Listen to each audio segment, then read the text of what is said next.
1. Hello, and welcome back to the GTD podcast.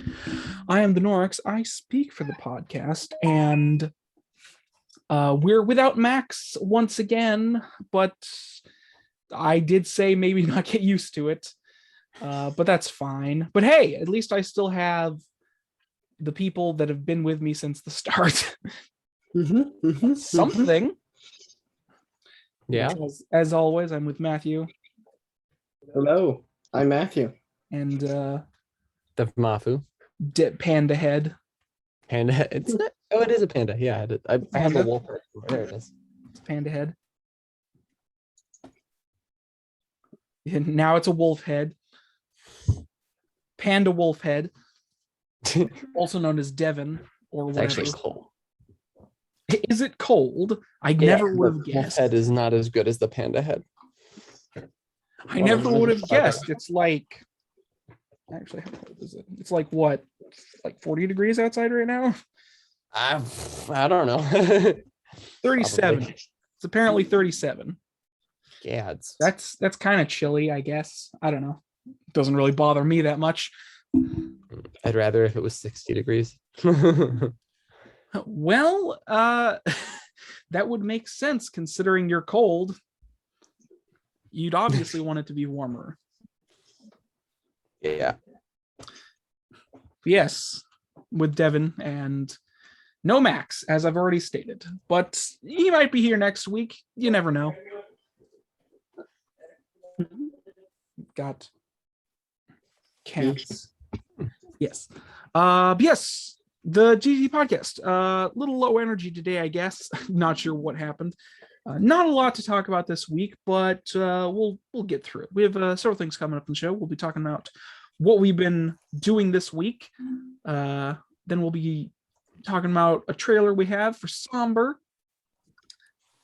This game, the Somber looks very interesting, and I really wish the people I do this podcast with had better memories, but that's fine.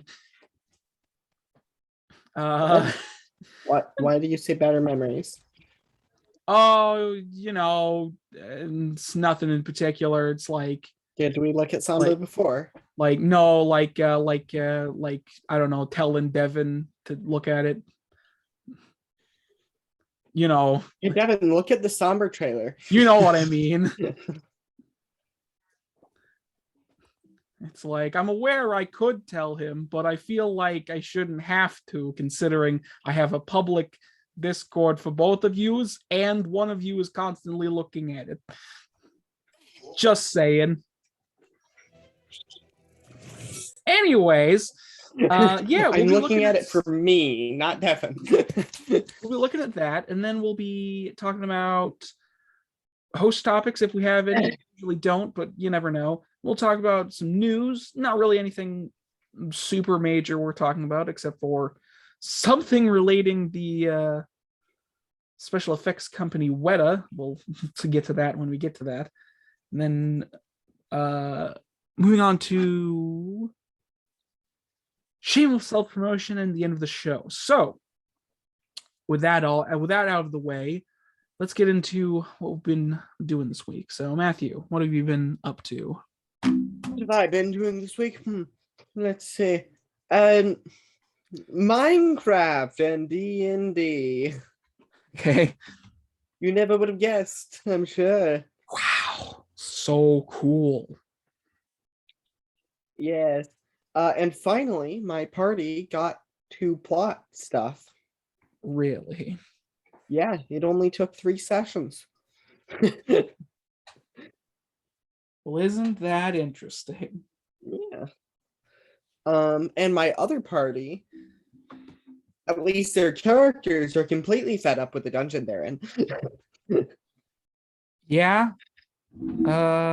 Yeah.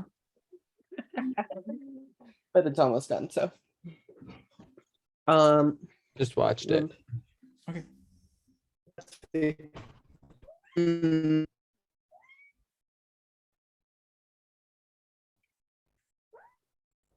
It's not bad. Yeah. I tested out a bunch of voice mods. Oh yeah, we finally Well, a got voice the mod. voice yeah, things to work. We got a voice on- mod working for Devin's computer, Yeah, that was fun. That almost didn't work a couple of times. and now he just needs headphones. Yeah. He almost, actually, he did say, I quit as soon as something came up that he needed to install. No. Um, So we needed to install something. So I clicked install, but then we needed to install Java. So I was like, okay, so we went to install Java, but then we needed to create an account to install Java. No. And at that point, I quit Mhm. and handed off my yes. computer to Matthew, and Matthew just got it downloaded real snappily, real like 12 minutes, and boom, it's done. No, less than that. I see. Felt like 12 minutes. Probably like 6 minutes or 5 minutes or something. It's because I knew what I was doing. Well, Right. more importantly, I didn't want to. Like, I could certainly have figured it out. I just didn't have the motivation. yeah. And you And did. now Devin needs headphones That's okay. because the echo is terrible. Nah. Just throw it Yeah. on my headphones. I literally hear my entire sentence just a little quieter a second after you speak. Mm-hmm. A second after I say it, basically. And Not a oof, problem. Not my problem. really? That doesn't Nope. seem a problem for lore. Not my problem. Although I will be getting headphones to prevent it. That will be a problem for when we actually start recording a production show. Yeah, that's what I was thinking. Well, that certainly makes sense. Yeah. Yeah, it's cool. And Devin and everyone seems to like the diminishing tools texture pack part. It makes the swords look like they're slowly breaking down on the other tools. Mm-hmm. It's pretty cool. Yeah. Pretty good. Pretty neat. All right, so who's next? Kevin, why don't you talk about what you've been doing? I don't know what I've been doing. I've been world building some stuff. I exhausted myself last night by working on world building for way too long. I'm thinking about storytelling and stuff and working out the foundation for stories and stuff. Time consuming. Yeah. I mean, I know it's time consuming because Oh yeah. if like, yeah, I know. Well, like, because like if you're gonna tell a good story, you got to be able to tell multiple things at the same time. So you got to figure out how to make everything not only interconnected, but make each scene do multiple things. So like in every given scene, you have to be building the characters. You have to be building information about the world, and you have to be able to actually move some kind of story forward. And that story itself has to be engaging enough that people want to follow it. And Yes. so while they're following it, they learn about the world, and then they learn about the characters. And then by the time it's done, you could have introduced 7 characters, a very fair, or at least a fairly complex world, and it's only been 20 minutes. And suddenly, like, everyone understands everything because you didn't Yeah. waste time. It's very easy to waste time. It's so easy to waste time. Just look at the visual novel The Letter. That's a game that's great at wasting time. Oh, Basically it uses it's the old adage of, man, this game really uses 1,000 words when it could have just used one. oof. It is like every character in that game says way too much dialogue. It is ridiculous. Like, wow. there's like not even just like the talking to each other. There is so much internal dialogue from characters. It is absolutely insane. But is it well-written internal dialogue? I mean, I guess overall the game is Close kind of that door, though. after a certain point. Anyways, that's just talking about bad writing issues. You don't do that. Don't have a character pontificate to themselves for like 20 minutes you know, for like 20 minutes or so without moving the fucking story forward. Yeah, because Which that is would just be serving the character development information, and that's just meaningless. Like the story has to develop as the characters are being introduced, and that has to be related to the world because all three are connected. yeah. Flow of time, and what people want and who they are, and then where it all takes place. Mm-hmm. Yeah, and definitely if you have a villain, you should definitely explain what the motive of the villain is instead of just have it be a meaningless ghost that kills people for no reason. Yes, Definitely a don't do that. well-motivated villains are perfect.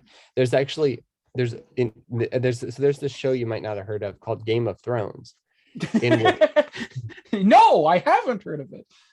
So Please tell there me are more. a couple of villains that everyone likes and considers. The fans have a very hard time arguing about these characters and whether or not they're villains, because one of them is the typical evil king person. Only he's actually good at being a king. He's just super evil, and people have generally agreed he would have been the best king for Westeros.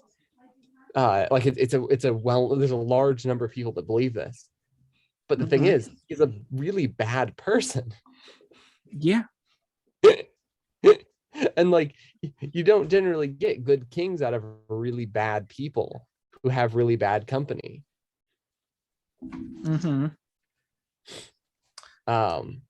But Yeah. they don't see it like that because they see him as a smart, efficient ruler, and he's nice to certain characters.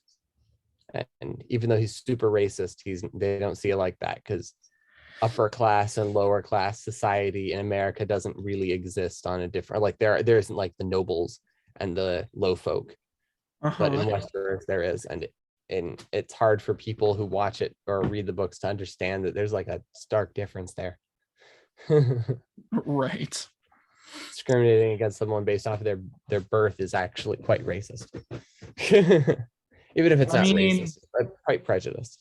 It's not racist per se, unless it has. Okay, it has the same logic behind it that racism has. The racism of these prejudice in general is just the same thing. Well, I know, but like the idea that okay, I guess it there's got to be a word for it. Maybe it's classist, but classist, yes, but also just general prejudice. I know, but not, yeah, but like specifically the prejudgment where it's like, because you are part of this or that group, thus arbitrary thing. So it's like, if you want a more broad term, you could use xenophobia. I don't know if that's, I don't think that's the, I'm using the word racist because it's the most people. But it doesn't have anything to do with race. It has everything to do with class. What if the classes are races? What if the people in the world see them as different bloods? So you have like the royal blood, and then you have the lower blood. Then they're technically different races. No, it's not how that works. Yes. Okay, how did races develop then? What do you define a race as? Don't you freaking say skin tone, because there are people in Africa who have nothing to do with people in America, and they're both white and they're both black and they're completely different. What was the thing? Let me go back for a second. What did you say? What was the last thing you said? There are white people in Africa that have before that. Let's move forward from that. Okay, how would you define a race if a race isn't bloodline, isn't a distinct bloodline that you can assign characteristics in to? that case, it would be race. If you classify it as that, but okay, the term race doesn't have a lot of meaning in the human world, because we're all the term race doesn't make any sense if you look at it from an objective point of view, because what's wrong with my definition? Well, here's the thing. What's wrong with distinct bloodline that you can assign characteristics to? That actually kind of works, because at least in terms of you could if you really wanted to say that there are racial distinctions between bloodlines. But in terms of Yeah, because like, there are.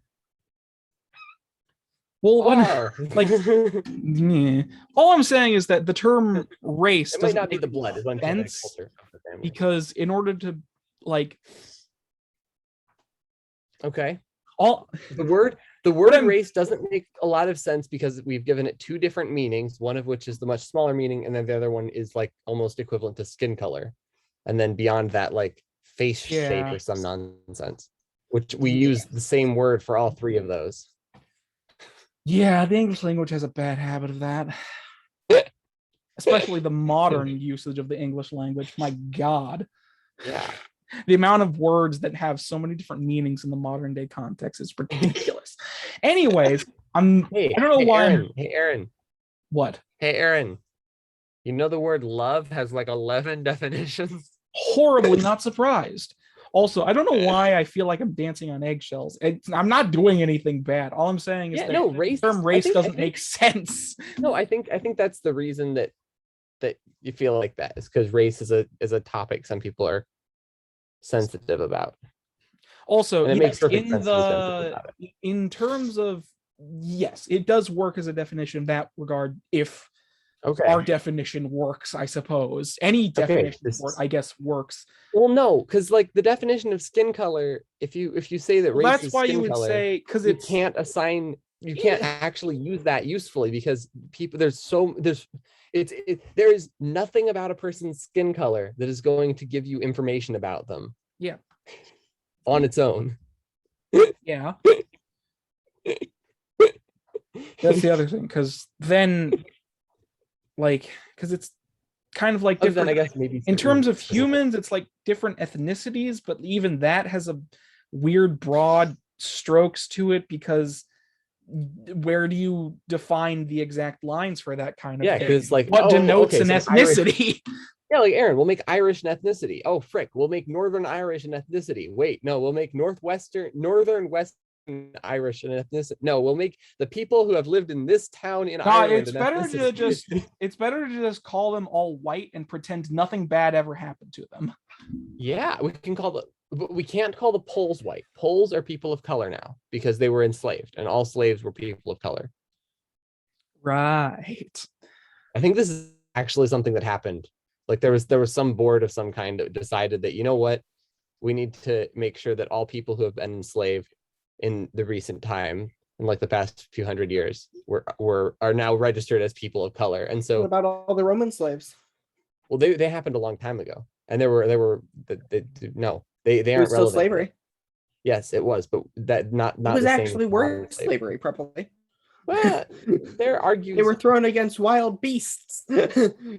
No, those were okay, but yeah, Slaves yes, were thrown into that was not what they gladiatorial did rings. in general for slaves. Still. Okay. It was also based on status. Yeah. I mean, So moving right, on from Rome. Rome, I've actually looked into this. Rome is an amazingly non-racist society. In the modern sense, yes. No. Like the actual Romans, if you spoke their language and you had their money and you used their money and you followed their laws, you were Roman. mm-hmm. I mean, there were some other caveats, obviously, but a person could come from another country and be like a Roman citizen. Yeah. If they were actually they could join that. Whereas like in far more racist places, it's like if someone shows up and it's like, you're not part of our people, Mm-hmm. get out of here. That would be racist because there's no reason why not being part of our people would disqualify you other than racism. Yeah. Anyway, anyways, this guy Tywin Lannister is this. He does not like lowborn people at all. He super doesn't like them, and he likes highborn people, and he has a discrimination for it. So there's a main character that meets him, and Tywin realizes she's a highborn person, and so he starts treating her well. and he's still treating everyone else horribly. But because this main character is being treated nicely, the audience has a certain sense of like, oh, he's actually not so bad. But like, he's a horrible person. You just look at his company. He has a bunch of murderers and then a bunch of people who are worse than murderers. Yeah, and then Tyrion, who had a character arc and then destroyed it. Man, that was weird. Yeah. I mean, Tyrion in the books, it looks like Tyrion is a villain. He's going to be That's the weird scheming and part. causing Okay, chaos. that's the weird part about the television series, because what Tyrion's actions don't make sense in the television series. It's because the television series doesn't make sense. The Dragon Show, if you've heard that. So after season 4, Game of Thrones ended at the end of season 4, and they began the Dragon Show, which started where Game of Thrones left off, but it wasn't a show that made sense. Yeah, that I can see that. Anyways, anyway, this is related though. This is related to gaming because the Game of Thrones. It's a and game. So back to more gaming games. Yeah, let's talk about more video game games. No, I mean like because you brought this up because we were talking about what you were doing this week and your world building and talking about story structures and stuff. And bad story structures. Oh yeah. Which Game of Thrones, not good. At least the television show. Yep. Speaking of that character. Yes. So like one thing that I really learned from the writing Game of Thrones, and also a decent amount of just like other stories that I've read and I really enjoyed, is that everything has to make sense. Like has to have a logical through line. So like in Harry Potter, Harry has a specific character. Like he is a certain person. Is the internet good? You're frozen, but What? you're still coming through. Internet? Hello? Matthew? It's fine for me. It's fine on my end. Can you not hear us? I think it just died on Devin's end, like it died on mine for a second. All right, then. Actually,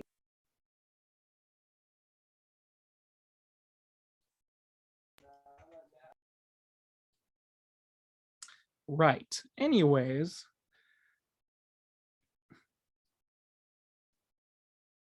Well, that happened.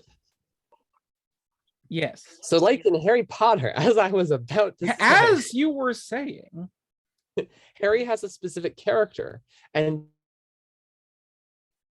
as it's developed, you start to realize he's not really like a kind of person to go after Voldemort. He's not going to go like why and then there's more and more information, and he starts realizing that like he needs to fight Voldemort because they're having motivation to fight Voldemort for like a very personal motivation. And then he starts to have more motivation. And so there's all these different things that come together to push his character in a direction. And it makes sense given all the information, like the past and everything tying together and stuff. And there isn't any one scene where we're just like told this information. It's built up. Yeah. And that's awesome. And it all makes sense. And it like lines up, and it's part of it was part of Dumbledore's plan, if I remember correctly. Yeah, so, his plan, his grand plan. Yeah, fighting Voldemort with Harry as his surrogate weapon or something. Yeah, because Harry was a Horcrux for reasons. Yeah. And some stuff ended up making sense and tying together pretty well. And it had a mostly satisfying ending, except for Harry giving his son the stupidest name ever. I was gonna say it had a mostly satisfying ending, except for that book that didn't come out afterwards. It was a screenplay. The screenplay, not even a book. It's just a screenplay of a fucking. However, you know the best part about that book? What? That screenplay? It's not set in the book universe. And this is an error on the part of the writers, but there's a certain scene in the screenplay where they reference an event happening that happened in the movies and did not happen in the books. Right. And so it is a screenplay sequel to the movie series, not the books. given the information we can gather, which is nice to know because it was a horrible time. It was a mess. Yeah, It's an unsatisfying conclusion. I've heard many times that is not the case. Many a time I have heard that. But yes, don't. So anyway, in my story, I'm building that foundation. I'm building the foundation so that I can find out what characters' motivations are, and then I can have them launch from there, and everything they do will end up making sense given all the stuff that they've done and what they know and everything and what they want. And Yeah. I think currently I have 30 characters, which is too many. A lot. But it's also epic because they're all really intelligent. Or not all really intelligent, but they're like all really well formed, I guess is the right word. Yeah. And they were all really easy to form because I had the foundation. So it's just like Yeah.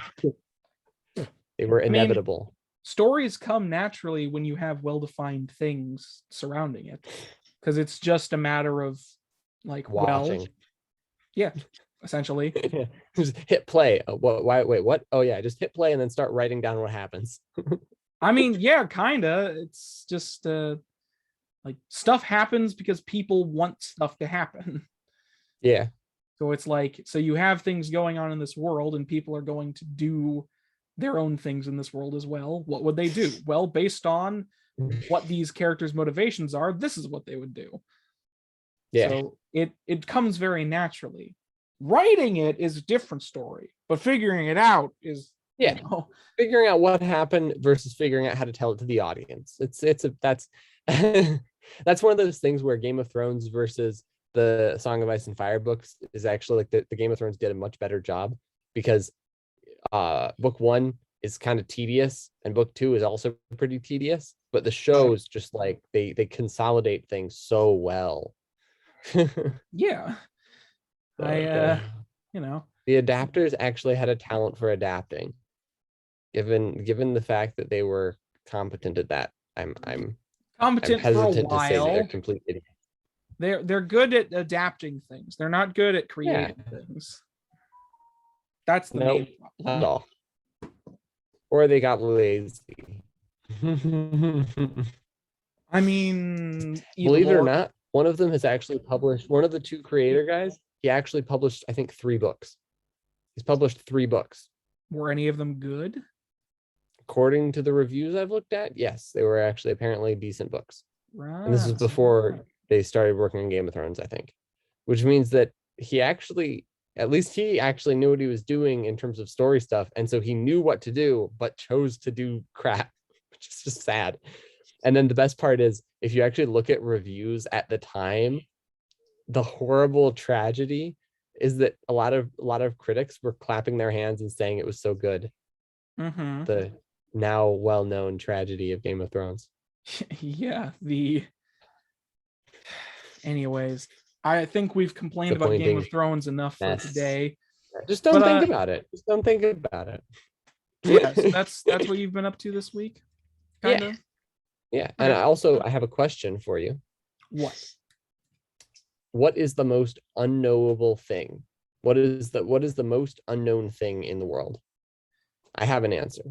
And there are a couple death. Other answers. Okay. That's a pretty good answer, to be fair. But you could conceive of death. You could maybe imagine something about death, and thus there would be something more unknowable. I mean, nobody. Well, here's the thing with death. It's something that everybody all throughout history has and will experience. What about near-death experiences? What about near-death experiences? They claims that they have information about death. Well, none of that can be verified. That's the thing with death. It is the single most unknowable thing in terms of like life experience, because the only way to fully know what happens is to die. Okay. What is it like to die? Nobody knows. Well, the people who die know. They have to be dead to figure it out. Yeah, but the people who die all know. Well, we can't ask them, Devin. Okay. I have another answer. What? So the first one that was suggested was you take a piece of paper and you draw something random on it, and then you tie it, you wrap it up and then burn it, and that will be completely unknown because you don't know what it was that was drawn, and you won't know because you just burned it. Okay. So it's completely unknowable. And the other one is all information, everything, because it's unknowable because your brain would explode. Neither of those are That's not an good. answer, Devin. Everything. The word everything is an answer. What's the most unknowable thing? Everything. It even has the word No. thing in it. It's a I cheat mean, answer, I agree, but it your is. brain can hold your brain can only hold a certain amount of information, like key things, but that's the whole point of studying and writing things down, so Right, you but don't do you know how forget much them. information? Do you know how much information there is in the universe, though?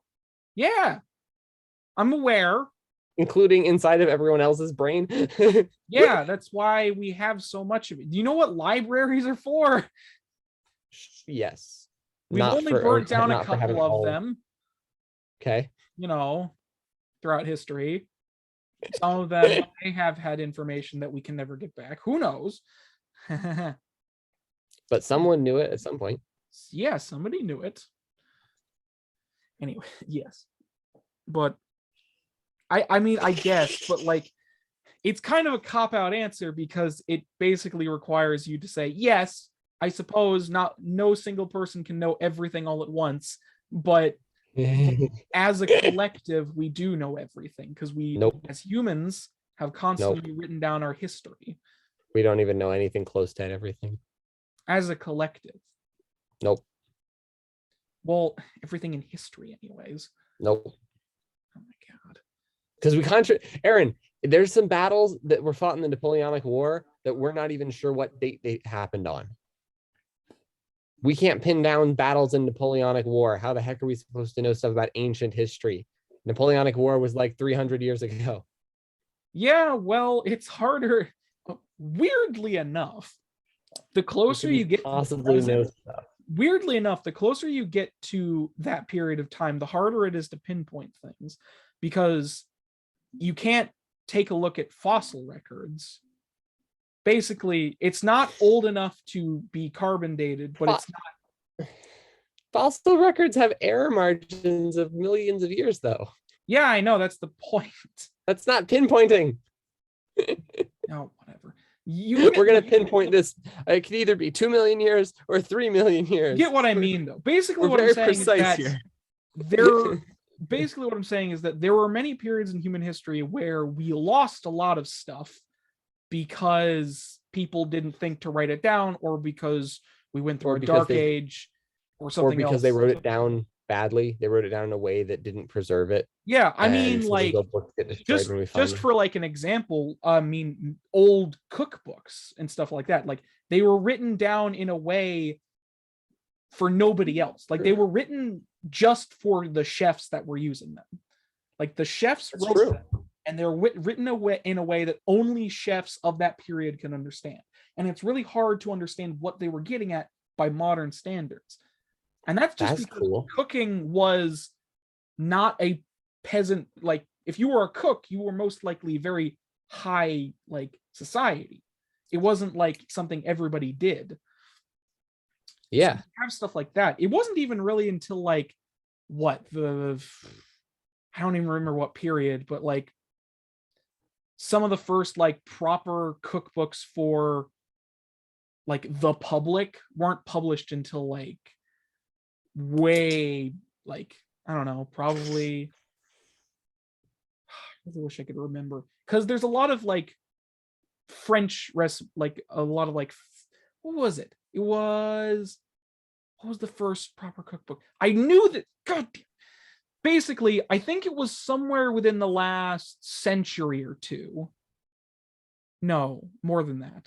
Basically, the like for public cooking, for people who wanted to cook for themselves, it wasn't a thing until relatively recently. Yeah. So like, people like King Richard, like King Richard would have like big banquets and stuff and lots of weird meals and stuff.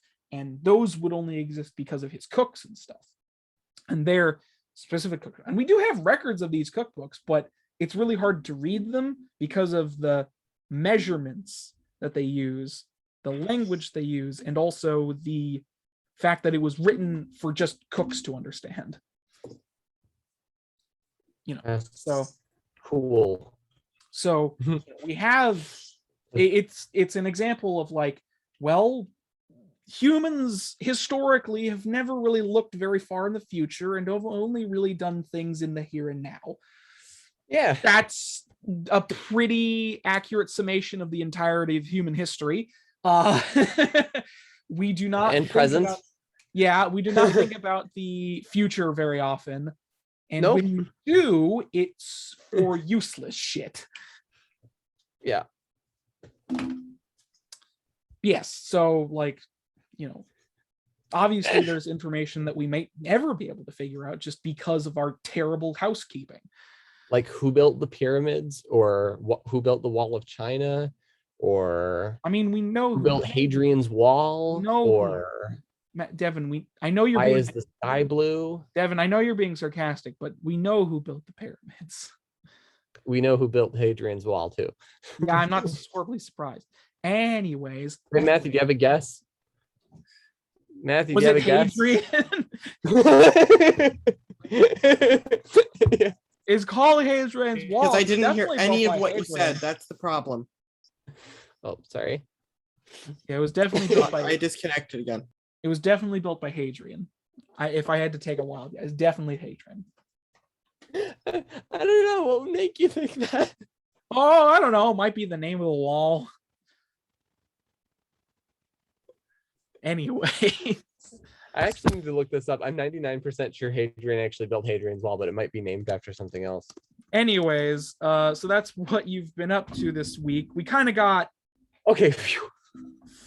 We kind of Okay, got not mixed up, but like we not off track, I suppose. We kind of got off track. So Yeah. So yes, that's what you've been doing this week. Yeah. Well, welcome to the part of the show where we tumble off the rails into history, which is something that only happens occasionally. Yes. Moving forward. So that's what you've been up to this week.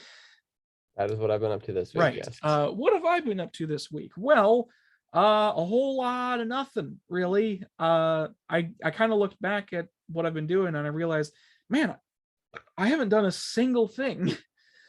I've been so unbelievably busy with the cats and getting ready for a bunch of other stuff. I just have had no time to do anything this week. So Wow. I didn't even play like a single video. I didn't play video games at all. I haven't done anything. What? Yeah, I literally haven't done anything. So yeah, that's fun. Yeah, that's basically it. Outside of my thinking, my stupid thinking brain that thinks too much, I haven't done really anything this week. But that's fine. We got like an hour's worth of conversation out of that tumble into history. There's a new segment on the podcast called Tumbling into History. It comes up once every time we get off track, which is always. So yes, that's what I've been doing this week. Not too interesting, but whatever. Moving on to trailers, or rather the trailer we have this week. Like I said, for not going to be showing trailers, we're just going to be talking about them and the games they relate to. So we have one thing this week, and it's a teaser trailer for Somber. So before I get into this, I just want to say this game is super Somber is an interesting looking game because it's pretty, from the trailer, it seems pretty bare basic as far as 2D platformers go. You play as like a little ball of wispy black that has a white speck in the middle, and it seems pretty basic when it comes. It's a 2D platformer. It seems pretty basic, but the atmosphere of the world it takes place in is super interesting to me.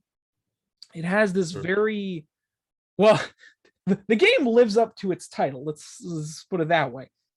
It is somber. It's a very somber looking game.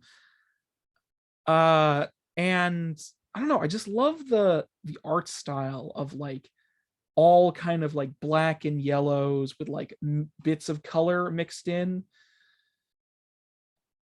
And it feels very like, I don't even know, like sort of post-apocalyptic, but not really. It feels like it's its own world that just exists. It's in its own space. It has a lot of very weird architecture and just strange stuff going on. There's like a conveyor belt of people, and they're like taken through a scanning machine at some point to scan them for something. Yeah, I got confused very quickly. I don't know what they're scanning for. And it's like semi-robotic, but also very natural.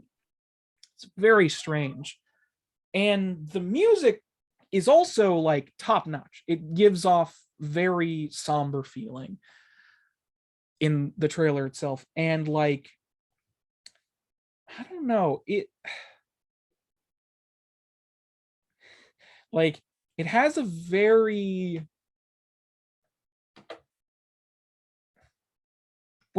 somber. It feels very somber. I know that's like a dumb thing to say, but it feels very, very somber. Somber is just the best word to describe what the game is. What are you two? Reminded me of Hollow Knight, but like slightly more alive. Right. Like both slightly more alive and slightly more dead. Because Hollow Knight has like a fungus feel to it, and fungus doesn't exactly feel alive. Mm-hmm. Yeah. I Yeah, get you. but there was like sunlight in this game. Yeah, something it's like it feels like there's like an internal sunset with like incredibly like blaringly loud yellows with like Yeah, contrasting the black environment with white and a couple other like minor colors. It's very interesting looking. As far as gameplay goes, it's just your basic 2D platformer. It doesn't look like it does anything to separate itself from any other 2D platform I've ever seen. It has your basic, you go around, you jump, you have your bounce pads that you use. You know, there might be a more darker tone. There might be monsters, but I haven't seen any. I didn't see any monsters in the trailer, but there definitely seems to be some kind of darker underbelly going on in the world. Just based on like the atmosphere and the constant like eyes in the shadows that are surrounding a lot of things. But yeah, looks super cool. It was just a teaser trailer, so I don't think we even have like a release window for it, but we'll probably talk more about that in the future if we get any more information on it. I'm glad it was just a teaser, because it definitely didn't look finished, or it didn't look like I was looking at like a finished product. It looked like I was looking at a snippet. Yeah, it was very, very simple, but it sold itself really well on like just the atmosphere and visuals. Oh yeah, it's got some killer visuals. I'm like, yeah, whoa. Like saying it looks like Hollow Knight ripoff is pretty good, because like Hollow Knight looks really good, so yeah, and it looks distinct from Hollow Knight, or distinct enough. Although I don't know how much I would like to play a worm made out of smoke with an eyeball. That's not the most compelling character I can imagine. I suppose. I hope that you end up possessing things. You might. Just like I don't have a lot of like predictions on what the gameplay is going to be like, since we haven't seen very much. But if you might be able to possess things. That seems like kind of a logical conclusion to make for some reason. I'm not entirely sure why. It just seems like the logical next step for a game like this. But that's just my brain talking.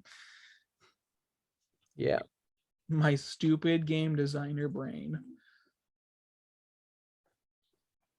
But yeah, Matthew, you haven't said anything.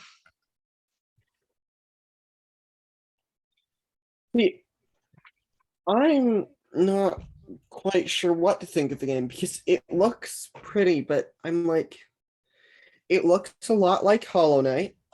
Okay. And Hollow Knight isn't a bad game, but I don't, from what I've played of it, it doesn't really feel like the type of game that I'm super into, like compared to other games. Right.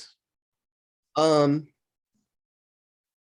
but yeah, overall, I'm just like, I'm confused. Good to know. Good to know. Hey, at least I didn't just say that it looked nice. True. I can give you credit for that one. What about you, Devin? I know you've already like talked about it, but anything else? No, that's about it. I mean, there's not enough. I don't have enough information to make any statements other than Informed. I really hope it's I really hope that you don't just play as a worm. Yeah. Actually, this. Or if you do, I hope that the design changes a little bit. Mhm. Okay. It's not the Yeah, most I kind of appealing thing I kind I've of ever agree with seen. you, but like also this game kind of reminds me of another game called like I believe it's Mushroom 51. I don't quite remember the name of the game. It's something like that.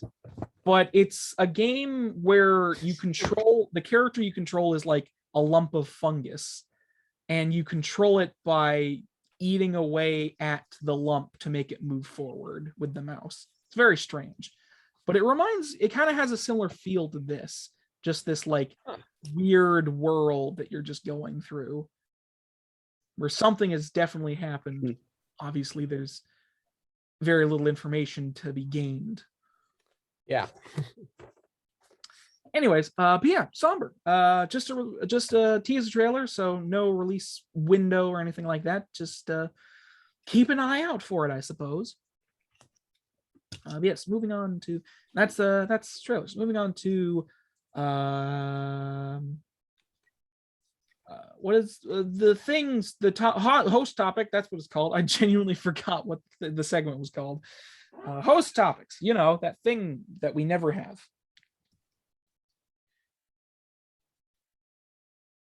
So, what is death? Well, Is death change?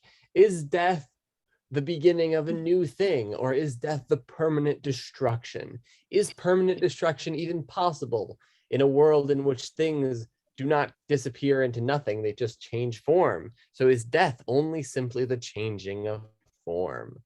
Or is death only something that can happen to something that's alive? In which case, when an idea dies, does an idea die whenever you change how you think about it?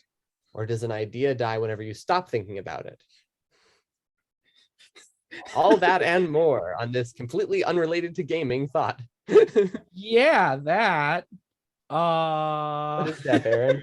What? I said, what is death, Aaron? I can pump out ideas. I just can't pump out ideas that are remotely connected to gaming.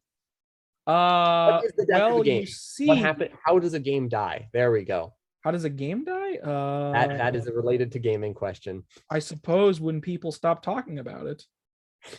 Okay. I mean, to me, that really When people stop talking about it, or when the last word about it is spoken.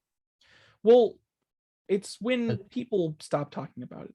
It's this idea, it's this concept that I truly believe in, where when does something truly die? Well, to me, it's when it's truly been forgotten. If something can be remembered even after its quote unquote passing or expiration, it will never truly die. Yeah. That's like kind of a, philosophical way of looking at a video game, I suppose, if you want to think about it that way. But it is something I do, and I feel like a lot of humans kind of want to believe in, or like a lot of people are afraid of like not being remembered. That's something that a lot of people are afraid of. So they want to try and make their mark to make sure that they are remembered. And it's a relatable thing. It's kind of, I guess, depending on what mental state you're in. I want to have babies. My babies will make the mark on the world by continuing my bloodline. I mean, And sure. their children beyond them, and their children until the end of time. I mean, sure, if that's how you want to look at it. But yeah, because that's like the typical way that people would create a legacy is they'd either have lots of babies or they'd build a big stone thing. That worked out great for the people who built Stonehenge. Everybody remembers them. Everyone remembers them. Everybody remembers. I mean, everyone remembers the thing they built. Okay, how about that? Yeah. I was making a joke, but yes. In terms of, dude. Oh, sorry, nothing. No. In terms of, well, I was gonna say, in terms of of memorable things, there's this dude who made like a big impact on the biggest civilization at the time, which was Rome. And he made the big impact on Rome like after he was dead, and you might have heard of him. His name is Christ. And he made a big impact on Rome after he had died, and Rome has made a big impact on the world. And so the echo of like even for people who don't believe that Christ was like a important religious figure, that he has to then be a very important historical figure, because the amount of like the echo of that man is insane. Similar to like what Confucius did in China. It's just like, I mean, massive. Yeah, I mean, it's true. Yeah. No, everybody knows him. Yeah, everyone knows Muhammad. Okay, I don't know if everyone knows Confucius, but everyone knows Muhammad and everyone knows Jesus. Yeah, probably everyone knows Confucius. Maybe. I mean, I know what Confucius is, even if I can't pronounce it. You got Confucius confusion conundrum. Yeah, good one. But yeah, moving it like in terms of, what was I gonna say? In terms of like legacy. Yeah, because that's what I was saying. Because yes. Sorry. I said babies and I interrupted you, and I'm very sorry. No, it's fine. Yeah, that is a way of doing it. In terms of like being remembered for something you made, or something like a game, something just in general, I don't think truly dies until people have forgotten about it. So when something is forgotten, it has truly died. So in terms of video games, a game dies when people have forgotten it. Which means, by that logic, Lego Universe is still alive. Yes, super alive. Super alive. Definitely still alive. Definitely alive. Alive and kicking. Definitely alive. And not being rebuilt. I mean, it technically is. The servers are trying to get brought back online, so that's something. Yeah. But yes. So cool. It is. I'm gonna get back. I'm gonna finally play that freaking game again. I'm gonna sit down. I'm gonna be like, oh man, this game is not as good as I remember. Rushed. I mean, to be fair, it's probably gonna be exactly as I remember it if I ever play that game again. If I get the chance to. It'll probably be exactly as I remember it. Probably. Yes. It wasn't a horrible game. Yeah, that's a host topic. When does something die? It dies when people forget about it, or at least that's my personal opinion. That makes sense. You know, and it doesn't even have to be, that's what I was saying. Like, it doesn't even have to be widespread. It could be just like a small group of people. Like, as long as somebody remembers it, their legacy its legacy continues, and it hasn't truly died. That's my belief, anyways. That makes sense. But yeah, and that's your I accidentally almost combined the words psychological and philosophical into one word that wouldn't have sounded right if I had said it out loud. So that's your philosophical host topic ramblings of the week. Yes, that was a fine host topic, I suppose. What about you, Matthew? I do not happen to have a host topic. Cool. Moving on then. Look, I could have come up with a host topic throughout the week. I just didn't have time. Yes. Anyways, what was I gonna? What was the? Oh yeah. I guess. I mean, it's not really a host topic, but I do want to bring. This is something I was thinking about earlier. It doesn't classify as a host topic, but like, isn't it weird how like this is related to tabletop RPGs and like I personally think it's kind of weird that it took a YouTuber promote like making a Tarask figurine for there to finally be a good Tarask figurine or a miniature. Whoa. Dingo Like, Doodle. isn't that weird? Like the Tarask is one of the most famous D&D or just tabletop monsters, period. And until like it's never had a good miniature. I just don't get it. Like, why doesn't it have a good? Why hasn't it ever had a good miniature until now? And it's like the size of your head, and it's the best thing ever because that's how big a Tarask should be. Goddamn D&D 5e making their mini Tarasks. Did they actually make a tiny? I mean, Tarask? like there are some official Tarask miniatures, but they're so small in comparison to what they should be. Like the Tarask is literally one of the biggest creatures, period, outside of like purple worms, and it's so small. Okay. Like if you set a Tarask miniature next to a regular miniature, there should be a significant scale difference. Yeah. Anyways, that's my mini rant about the Tarask miniature. Yes, there's a really good Tarask miniature in regards to like Fool's Gold and stuff like that. That's like the first time I've seen a properly good Tarask miniature, though. Even Paizo hasn't really done anything cool with the Tarask, which is just unfortunate. And they like They could have done something like with the walking statue of Waterdeep mini that's absolutely massive compared to the other minis. Oh yeah, I saw that. I don't know. Basically, Devin, this is the Waterdeep one. This is a normal mini. This is the statue. This is normal mini. It's very big. It's ridiculously big. But yeah. Anyways, that was an uninteresting side. I need topic. the Tarask mini. I want it so bad. That was an uninteresting side tangent about something I was just thinking about recently.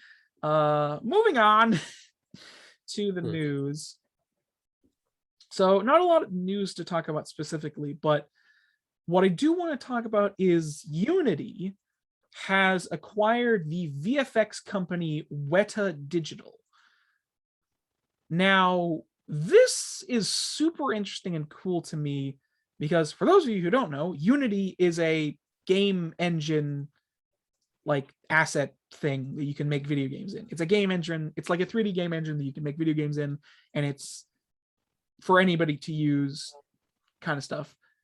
And like that's and they've and like basically they've acquired the VXF company Weta Digital. Now, do either of you know what Weta Digital has done? I looked at the video, so yes, I know a little bit because it kept lagging, so I just stopped. Yes, well, specifically, Weta Digital are the VFX company, or is oh, what was his name? It was. Hold on, let me get this out really quickly. It was what is his name? Come on, stupid thing. It's a very famous person's company. If I can get his fucking name up. Oh my god. Anyways, while that's loading, Weta Digital are the people behind, and they have done the VFX effects for stuff like Lord of the Rings, Avatar, the Blue People movie, not the Last Airbender. The new era of creativity. Stuff for like, what was the other thing? Yeah, also Peter Jackson. That's the guy I was thinking of. It's Peter Jackson's company. Peter Dinklage, yeah. He's the dwarf. Yeah, the Lord of the Rings trilogy, Tyrion, the Avatar right? film. Marvel films like Eternals, TV series such as Game of Thrones. Oh wow, So okay. they did like the VFX for stuff like that as well. So like there's a pretty big company that's done a lot of like very famous projects Wow. and VFX stuff. So the fact that Unity has acquired them and are working to basically bring their VFX technology and assets available worldwide for people to use in their engine. So that's really big. Like that's really big. That's Yeah. super duper cool to me on a lot of levels because like I mean stuff like Gollum, it still looks amazing even today. So the fact that you could get something on that level in Unity is ridiculous to me. And VFX technology just in general amazes me in a lot of films. It can be shitty sometimes, but it depends on the production company. You know, none of the stuff they've worked on is bad per se. I mean, you know, It's not bad because of their effects. Yeah. yeah. I mean, Game of Thrones has good effects, like the dragons and stuff in it look very nice. Oh yeah. I just realized that was very unintentional. We ended up talking a bunch about Game of Thrones, and then Weta is here, and they worked on Game of Thrones. That was very unintentional. But yeah, I mean, I don't have a lot to say about it in general, but I just think it's super cool for both like indie devs and just people who want to create something. Like having that technology available to like for people is super cool. And it just allows them to create more of what they want. You know, it allows them to create bigger and better things and more spectacular. And, you know, all of that stuff. Oh yeah. Mm-hmm. You know, it's I mean, neither of you know a lot about this, but like,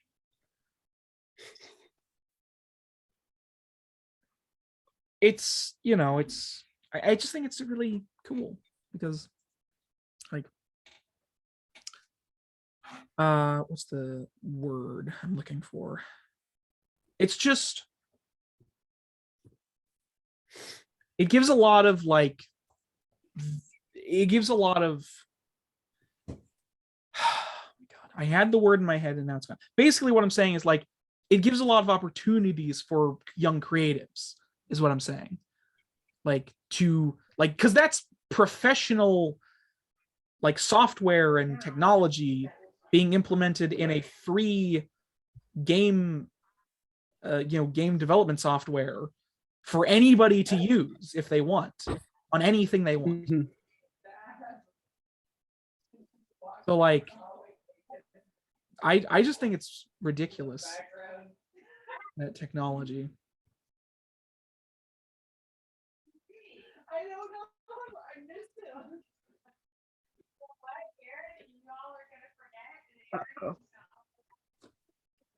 It's fine. It's fine. Nothing happened. No need to go back and rewatch that part. You didn't see anything over my shoulder. Nope. Nope. Can't see it. Did you see it when you were? But yeah. I Anyways. just saw it out of the corner of my eye. Nothing happened. Anyways, but yeah, I just think that's really cool, and like, Yeah, it's cool. It's like if you know GIMP. GIMP is the software that Studio Ghibli uses for their animation, if I remember correctly, and it's a free software. yeah, it's And so it comes down, like the world is coming more and more down to just if you're skilled, then you have the tools at hand. And if you're motivated, then you have the tools at hand to do it. Because it doesn't matter if you're skilled or not. If you're motivated, you can do it. yeah. There are people who have very little skill, who have developed lots of skill over time. No, very little natural talent, who have developed lots of skill over time because they were very motivated to do something. Mm-hmm. I mean, yeah, it's just because if you give like these people the tools that they need, they will create Yeah. great things. Even if it's just something as simple as just, allowing the technology to exist outside of AAA development. Yep. Yeah, I just think it's super cool.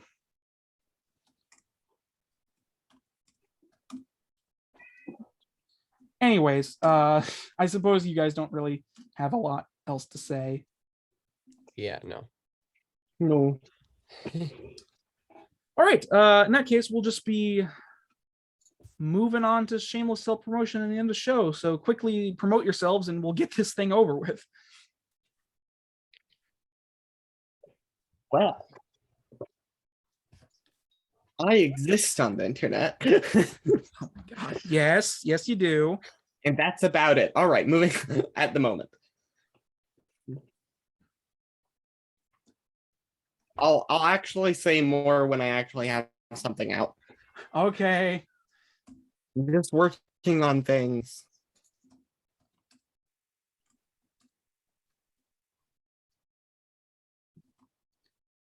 Right.